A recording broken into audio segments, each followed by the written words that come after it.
संविधान बदल दूं तो क्या मेरी हैसियत है संविधान बदलने की? आप कहें कि साहब इस्लामिक राष्ट्र बना देंगे हम देश को, तो क्या आप बनाने की आपकी हैसियत है? और जिस परंपरा को विदेश के लोग भी अडॉप्ट कर रहे हैं और जीते आ रहे हैं, तो अब मोहन भागवत जी को उसमें कमियां अगर दिख रही हैं, तो अपने आप में ये मोहन भागवत जी और आरएसएस पे सवालिया निशान उठा रही है कि आखिर आरएसएस कहीं ऐसा तो नहीं मुस्लिम तुष्टीकरण की तरफ जा रही हो। तो ये जो शिक्षकों की भर्ती थी 69,000, इसमें अभी 22,000 ओबीसी की सुनिश्चित नहीं की गई है। फिर मोहन भागवत कहने से कुछ नहीं होता। अब आप देखो राम मंदिर ट्रस्ट बना, उसमें कितने SC ST ओबीसी को लिया गया।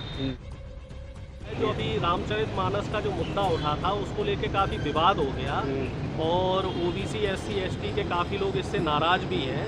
तो हो सकता है इस वजह से मोहन भागवत जी का ये बयान आया है कि कुछ लोग नरम दिखें और कुछ लोग गरम दिखें, जिससे कि 2024 का जो चुनाव है उसमें हम सबका वोट बटोर सकें, क्योंकि यहाँ राजनीति वोट की हो रही है, यहाँ वोट बैंक की राजनीति हो रही है, यहाँ धर्म और जाति की बात हो ही नहीं रही है। क्योंकि ये अभी देखा गया है ना कि ओबीसी SC ST के लोग काफ़ी नाराज हो गए हैं, तो इस वजह से उनको खुश करने के लिए हो सकता है मोहन भागवत जब ब्राह्मण जब बात करता है ओबीसी SC ST के एक साथ लेने की, तब भी बुरा, यानी मोहन भागवत जब नहीं करते हैं तो आरएसएस तो है ही बुरा।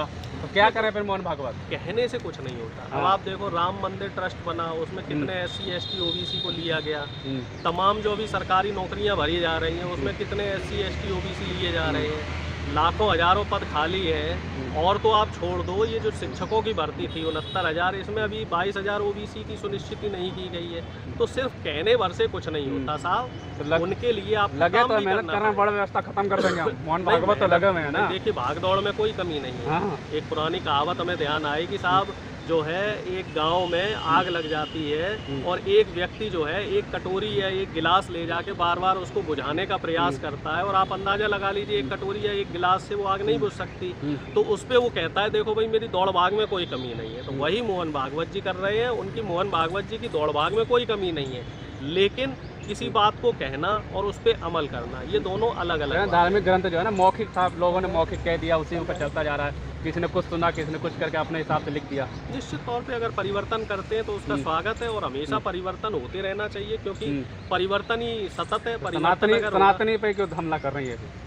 अब ये तो मोहन भागवत जी बेहतर बताएंगे कि हमारी सनातन परंपरा का वो पे क्यों हमला कर रहे हैं। हमारी सनातन परंपरा जिसका सदियों से सम्मान किया जाता रहा है और जिस जीवन शैली को और जिस परंपरा को विदेश के लोग भी अडॉप्ट कर रहे हैं और जीते आ रहे हैं, तो अब मोहन भागवत जी को उसमें कमियां अगर दिख रही हैं, तो अपने आप में ये मोहन भागवत जी और आरएसएस पे सवालिया निशान उठा रही है कि आखिर आरएसएस कहीं ऐसा तो नहीं मुस्लिम तुष्टीकरण की तरफ जा रही हो। क्या मुस्लिम धर्म अपनाएंगे क्या? क्योंकि इस समय मुस्लिम धर्म अपनाएंगे, कई चीज़ें इस समय देखने में आ रही हैं। तमाम मंच पे मुसलमानों के लिए नर्म दिली जो मोहन भागवत जी की है वो देखने में आई है। और धर्म परिवर्तन कर लेंगे वो।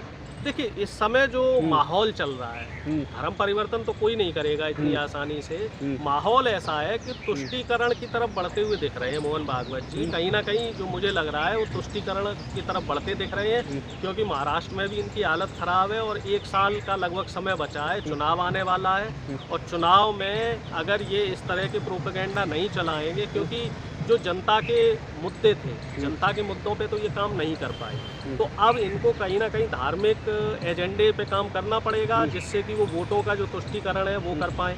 क्योंकि तमाम इस तरह की खबरें चल रही हैं। 2 गुट में बैठ गए हैं क्या आरएसएस? एक जो है मोहन भागवत का गुट है जो वर्ण व्यवस्था और मुस्लिमों के प्रेम की बात करता है, दूसरा हिंदू राष्ट्र की बात करते हैं। बाबा हो गए कि हिंदू राष्ट्र तो चाहिए। इस समय संविधान जला देंगे लेकिन हिंदू राष्ट्र चाहिए। इस समय देश में कट्टरपंथ बढ़ रहा है, कट्टरपंथ बढ़ रहा है, कट्टरता बढ़ रही है। पंजाब का आप केस देख लीजिए, खालिस्तान की मांग जोर पकड़ रही है, सरकार उस पर अभी तक कोई रोक इख्तियार नहीं कर रहा। मध्य प्रदेश का जो बाबा है बागेश्वर धाम, वो कह रहा है कि साहब मुझे और लोगों का सपोर्ट मिल जाए तो मैं इसे हिंदू राष्ट्र बना दूँ। ठीक है। अब एक बौद्ध धर्म के अनुयायी है बनते सुमित रतन जी, वो एक कार्यक्रम कर रहे हैं और वो ये कह रहे हैं कि हम 25 करोड़ लोगों को बौद्ध धर्म बना के एक जो है बौद्ध राष्ट्र की मांग कर रहे हैं। कुछ दिनों बाद कुछ ईसाई धर्म के लोग आ जाएंगे, वो कहेंगे साहब इसको ईसाई राष्ट्र बनाया जाए। हम फिर पारसी आ जाएंगे, वो पारसी राष्ट्र अपना राष्ट्र चाहिए क्या? जैनी आ जाएंगे, वो जैनी राष्ट्र बनाएंगे। तो ऐसे देश नहीं चलेगा। हिंदू राष्ट्र के जो मुख्य हिंदू राष्ट्र चाहिए। देखो संविधान चाहे पहली बात तो आप ये समझ लीजिए कि हमारा जो देश है वो संविधान से चल रहा है। हमारा देश धर्मनिरपेक्ष देश है। तो कुछ लोग कह रहे हैं कि संविधान पे बदल देंगे अगर हिंदू राष्ट्र चाहिए। नहीं, देखो कुछ लोगों के कहने से तो संविधान नहीं बदलेगा। मैं कहूँ कि साहब मैं संविधान बदल दूं तो क्या मेरी हैसियत है संविधान बदलने की? आप कहें कि साहब इस्लामिक राष्ट्र बना देंगे हम देश को, तो क्या आप बनाने की आपकी हैसियत है? देश एक सिस्टम से चलेगा, लोकतंत्र से चलेगा, प्रजातंत्र से चलेगा, देश संविधान से चलेगा। इस तरीके की मोनोपॉली से देश नहीं चलेगा। और इस तरह की अगर मोनोपॉली आती है तो इसका विरोध किया जाएगा।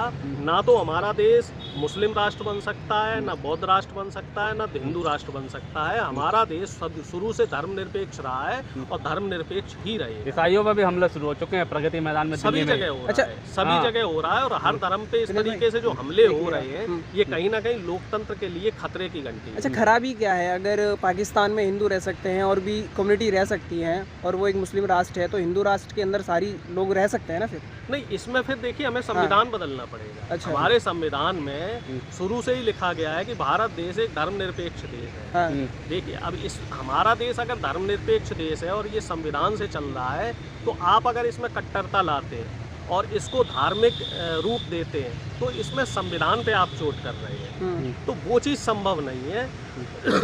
क्यों ना हम लोग मिलके देश के युवाओं की बेहतरी के लिए बात करें, बेहतर शिक्षा के लिए बात करें, बेहतर स्वास्थ्य के लिए बात करें। युवाओं को इन धार्मिक एजेंडे में फंसाने से ना तो देश का भला होना है, ना देश के युवाओं का भला होना। युवा भी तो मांग कर रहे हैं ना हिंदू राष्ट्र की।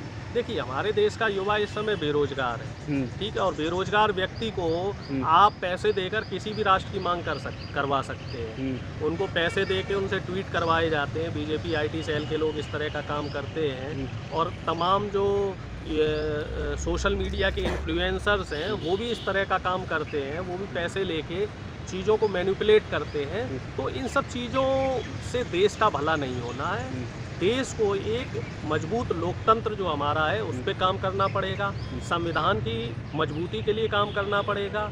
और इसकी मजबूती के लिए जो सबसे अच्छा रास्ता है वो है शिक्षा और स्वास्थ्य।